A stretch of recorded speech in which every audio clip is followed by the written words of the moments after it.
Hey guys, so I'm coming to you live, well as it stands now, from beautiful downtown Hollywood, and I just had to make this video in part just to disclose how crazy I am, and you'll know it at the end of this video, and also too because there is juxtaposed to this green cage, which we are going to talk about, there is also an ambulance. So it made me think about something else.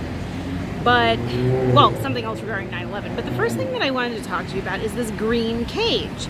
Now, we are on the corner of Hollywood and I think it's Argyle. Oh my God, yes. And so, this is the Hollywood Walk of Fame down here. There's the W Hotel. It's over the subway. See the M for the Metro. But the crazy thing is this cage, like down here, is sort of like a TV studio for a show you've never heard. But sometimes it's active, sometimes it's not. Sometimes they're interviewing blonde, glossy-looking people you've never heard of, and so even that kind of seems like it's from a parallel universe, because it's like, well, you're in the middle of Hollywood, and you're making everything seem all glitzy and glammy, but at the same time, I have no idea who these people are. But regardless of all that, this is a cage that I wanted to focus on, because it's been here for like a really, really, really long time. I've never seen anything whatsoever suspicious about it, but a few weeks ago, when I was still doing my play, because I was doing a play around this area, I was walking here and I looked up at this cage, and so I was probably more at an angle, you know, like here, and it was darker because it was later, like I'm gonna darken the camera as dark as it'll go. I had a late night show. I think I had a 10:30 show that night, and I was walking, and before I crossed the street, up in the cage, I could swear I saw a silk dancer. If any of you guys know what silk dancers are, they're like the acrobats that go on this silk cloth that look like curtains, and they do all kinds of twists and turns, and there's a lot of arm strength involved.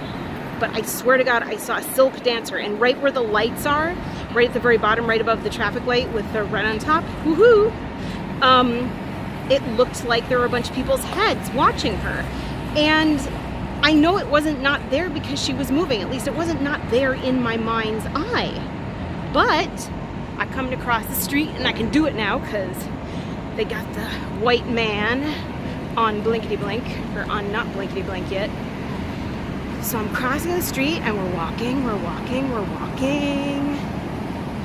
And as soon as I got over here, like this close, she was gone.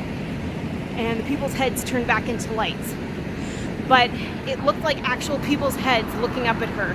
Now, the lights I could see, you know, that could have been a figment of my imagination, that they look like people's heads looking up at something, even though they really don't look like heads right there. I mean, unless they were robot heads. But the woman silk dancing, I have no idea where she went. And it was the weirdest thing, and I've always looked up at it, and I've never been able to recreate its likeness in my mind's eye. So that was weird, and that was the first thing I want to talk to you about. But the second thing I want to talk to you about is sirens. And well, that's a fire truck right there, of course. But just sirens and the sounds they make. And I don't know if any of you guys have noticed this, because I do want to know if you've noticed this. But during 9/11, one of the craziest things that I discovered that I had never known before is that during the live footage, sirens would just go boop, boop.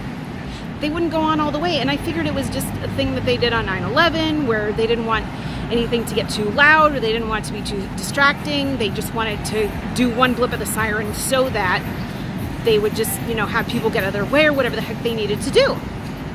But then after 9/11, I noticed that all sirens started doing that all the time. Like even in LA, they do that. So I don't know why that's the case. I don't know if you guys ever noticed it and then didn't notice it. Or I'm sorry, I'm not expressing myself correctly, but if you guys ever just always only heard sirens do the woo, woo, woo, woo, and never the one blip, and then after 9/11, it was just the one blip. So that was the one thing. And then the other thing I wanted to, and I'm actually standing here too because I'm hoping a bus will come by, because there's something I want to talk about buses, but if they don't come by, then I'll save it for another video. But the other thing is the story that I have about 9/11 is that a few years ago, was watching Melrose Place. Do you remember that show, Melrose Place? And what happened was at the beginning of, I think it was season 3 that started in the fall of 1995. This crazy woman, or maybe it was the 4th season, but I think it was the 3rd season. Let's see, when did I start watching Melrose Place? 93, so it'd be 92, 93, 93, 94, 94, 95. Maybe it was the 4th season, but anyway, it doesn't really matter. But at the beginning of the season that started in 1995, Kimberly, the crazy blonde woman, had recently blown up the apartment building, the actual Melrose Place apartment building.